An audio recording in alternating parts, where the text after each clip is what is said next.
Hey everybody, welcome back to another episode of Tuesday Tips, brought to you by Hunt Lift Eat Official.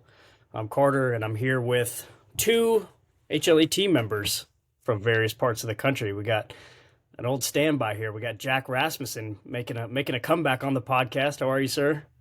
I'm doing fine, sir. How are you doing today? Doing well, doing well. And we got Forrest Chap coming at us from the great state of Tennessee. What's going on, Forrest? Hey, how's it going, Carter? Well, we're continuing our application series. We're chipping away at these states. Last week we talked about Kentucky and Pennsylvania elk applications. Before that, we've talked about Wyoming. We've talked about Montana, Colorado, Arizona, and now we're stuck on the East Coast for another week here. We're going to be talking about Virginia elk, and we're going to be talking about Maine moose, which Forrest can talk to us a little more about, but I'm pretty sure that's your best bet, lower 48, if you want to go hunt moose. So let's jump right into it, guys, if you're down. I'm down. All right, let's start south and work our way north. So, Jack, why don't you walk us through Virginia elk? And longtime listeners will remember Jack's episode that we recorded. And Jack was one of the first to kill an elk in Virginia's first elk reintroduction hunt that they had 2 years ago. So this, if you apply this spring, you would be applying for the third annual elk hunt in the last 150 years, which is pretty cool. Yes, sir. Yeah, everybody was successful again this past year. So when I went hunting 2 years ago in 2022 season, there were 5 in-state, and then they drew one from the Rocky Mountain Elk Foundation. They give a tag because they do so much work to reintroduce the elk herd into Virginia. So there were, 5 of us from Virginia, and they leave one tag for someone in the local community down in the 3 counties where they have elk. Last year they had 25,000 folks for the lottery, but the first year was like 39,000. There were a lot of folks that had put in for it. So what you have to do is right now, so the 1st of February, the application opened and it will close the 30th of March. So it basically gives folks just under 60 days now to apply. And so you can go online. The Virginia Department of Natural Resources, Wildlife Resources, they call it, it's a pretty easy operating online system to go on and apply for it.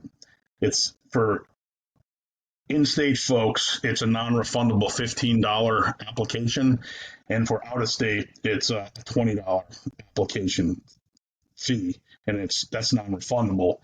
And then if you get drawn, you have to purchase an in-state archery hunting license, which for in-state folks is $40, and you have to buy your hunting license too, your regular hunting license in the state of Virginia. For out-of-state folks, it's $400, which might sound like a lot of money, but for an elk hunt, that's pretty reasonable. And if you're drawn, you're gonna get an elk down there. It's no doubt. The hunt goes from the 12th of October 2024 to the 18th of October. So that's a Saturday through a Friday. And once the applications close and they draw them, it's usually about a month later that they'll draw the lucky lottery winners.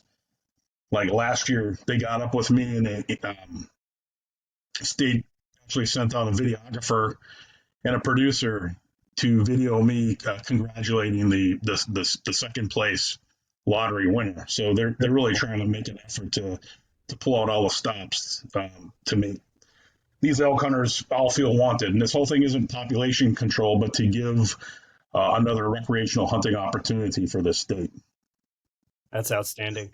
One thing I really like about the Virginia draw system for elk is it's a no preference point system. It's totally random draw. They even defend it on their website where they say they want to avoid issues like point creep, things like that plague certain states out west as well. So they're not fooling around with that. They're taking the New Mexico approach and totally random draw. Maybe 6 tags. I think there were 24,000 applicants in 2023.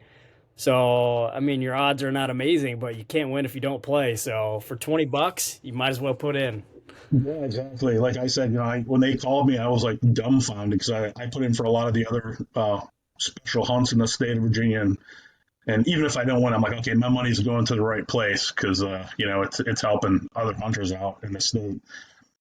And when I listened to the message, I was just dumbfounded. My wife thought somebody had died because I was just like my look on my face. So it can happen. I'm living proof that you can get drawn and you will be successful if you get pulled for the lottery. Heck yeah. So it's open now.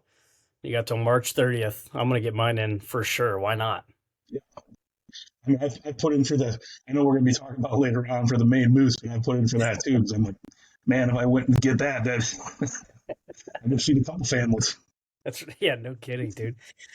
Sweet. Well, that's a pretty good transition right there. So, Forrest, why don't you give us some context and fill us in on the Maine Moose? Yeah, of course. So Maine moose hunting, when most people think of going after like big bulls or just moose hunting in general, everyone automatically defaults to like Canada, Alaska, right? Like just those classic stereotype giant rack and just these absolute monoliths. But Maine moose population is actually pretty solid. I know 10, 15 years ago, we had a serious issue with ticks. It's something that we're still dealing with. It's doing a pretty negative impact on the moose population. But past 2 years, we've rebounded quite a bit, and there's actually some pretty awesome moose hunting in Maine. Now, one thing that's really nice about the Maine system, at least, it's very similar to Virginia, where it's only a $15 application fee, whereas like some states, if you're going after like elk out in Colorado, you kind of have to do the application fee plus the cost of the tag, and it gets held until you find out your draw. It's just the $15 until you get drawn. I know for non-residents, I think it's 585 for a non-resident moose tag on top Not of bad. $115 license. Yeah, in the grand scheme of like big game, that's really not bad at all. Yeah, Now, when you're talking like pound to dollar ratio, that's pretty good because I just went on an antelope hunt that'll make you cry if you break it down like that. So that's not bad. yeah, a lot of bang for your buck, if you will. Yeah. Right? Um, now, draw odds. That's a little bit of a different story, right? So for non-residents, when you apply, it's about a 1.5% chance of getting drawn. So there's one drawed non-resident tag for every 67 that are out there. There's a catch to that, and I'll get into that in a second. For residents have it a lot better. It's a 1 in 12 shot, 8% chance for putting in for it. But what I like about Maine is the point system is actually pretty simple, pretty straightforward. So cost the application overall is $15, right? If you don't get drawn, you just get a point. Now, three chances, or sorry, that's getting into non-resident, but for resident, it's simple. So for your first 5 years applying, it's just 1 point a year. But from years 6 to 10, you start getting bonus points. So 2 points per year. 11 to 15, you get 3 points per year. 11 to 15, yeah. So 11 to 15, 3 points per year. Anything after 16 years of application, it's 10 points a year. And Like, Maine has a law in place to not draw a moose, I believe, by age 65 or 67. You automatically get a tag. huh. So if you put it in for your life and you put in the effort, Maine's like, hey, you're a Maine resident. You've been putting in for so long. Like, here's right. Sympathy moose tag. Yeah, but for non-residents, so I talked about like the percentages and odds aren't super great, but you can purchase bonus points. So you can get a point for $15, right, with no standard application. 3 points for 25, 6 for 35, 10 for 55. But you can get uh, as many like blocks of 10 that you want. So Whoa, you could hypothetically do like, hey, I want 5 bundles of 10 points for 275, and no just try to way. leverage your odds that way. Now, with that, right? Does buying think of if you're someone who's like, hey, I'm going to buy all these chances. I'm going to drop $500 and get all these chances. There are other people that are also going to be doing that. So level of competition for these moose hunts is pretty high. And levels of success are also vary greatly. I would say you're more likely to fill your tag. Those are up north on the border of Canada. Typically, those areas are incredibly remote. Not a ton of resources. Scouting up there, just getting up there to begin with, can be a challenge for a lot of folks. And finding, like, knowing the terrain and environment is challenging, because if you're looking at like moose hunting out in Alaska or like the Northwest Territories, a lot of the hunting is based around, hey, glassing, wide open tundra, and being able to spot, where the North Maine woods is not always like that. So for non-residents who don't know the area coming in, I highly recommend a guide service or teaming up with a local or something who know the area, can kind of help you out. For my friends that have been successful in moose hunting, kind of like how you knock on doors for asking for property, it's about like building a relationship with locals and be like, hey, anyone see any moose in the area or anything else like that? And they've been pretty successful with that. I've also had friends who have gone a few times, either as a primary shooter, as secondary, without seeing anything. So the southern units definitely struggle a lot with trying to locate moose, just because population's so small, getting closer to urban areas and where it's getting warmer as opposed to up near the Canadian border. It's so interesting about the being able to purchase bonus points. I've never heard of that. That's so cool. Sorry, I lost you there, Carter. Very good. I was saying it's so cool, or maybe not cool, that you can purchase bonus points. That's wild. I've never heard of that before. Yeah, it's definitely unique. It's definitely interesting. Now, with the moose lottery system, like, yes, with a resident, you have higher odds or chances of drawing. Granted, like, I've had friends that have put in for 10, 12 years, and nothing's worked out. And I've heard of buddies who are non-residents putting in for 3 years, 4 years, and drawing it. So it is a challenge, but if you're able to bring down a big Maine moose, right, that's a lifetime achievement right there. Yeah, for sure. When's the application open and close? Do we know the dates there? Yeah, so applications open April 1st. Not a joke, like actually April 1st. And they close May 15th. So relatively short window, which is coming up fast. So That is going in my calendar right now. also, I think I should mention, you can build all the points that you want.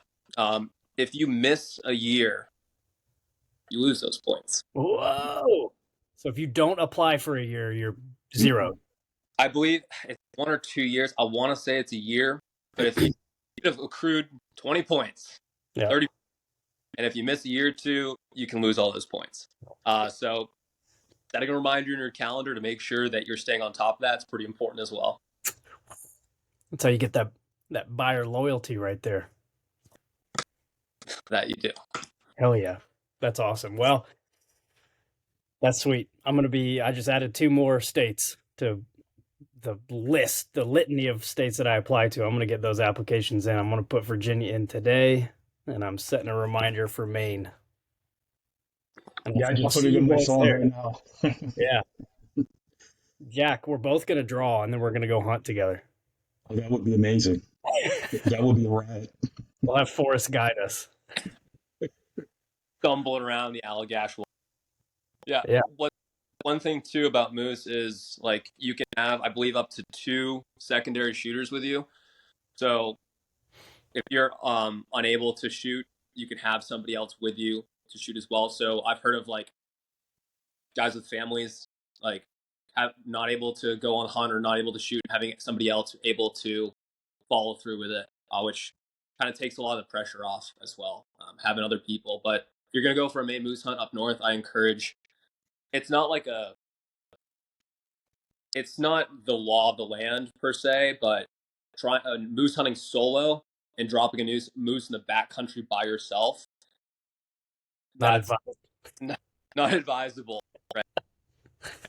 One of my one of my soldiers, actually, his dad dropped a decent sized or a smaller bull, and they were away from roads, away from vehicles and everything else, and trying to do pack out.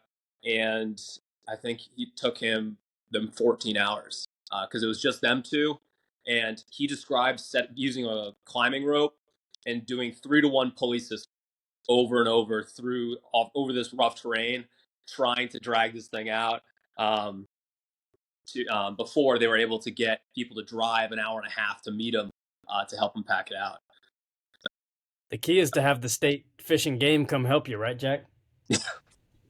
Look, the last guy to shoot his elk was one of the local residents, and he dropped it in this bowl because that whole area is old reclamated surface mines, full surface mines that's been reclamated, and there were probably like 12 of us walking down there to drag this out to a place where we could actually get it winched.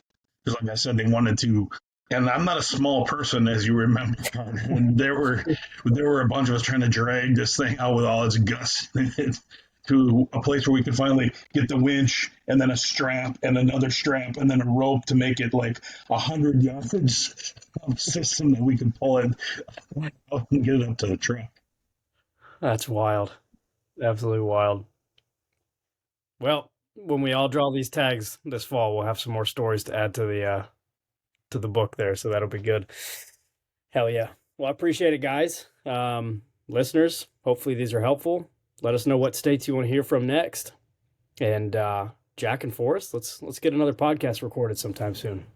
Yes, sir. If anybody has any questions, just send them my way, and I'll try to answer them for you.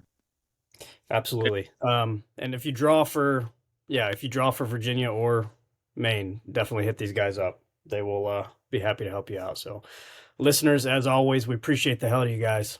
And we'll talk to you next week.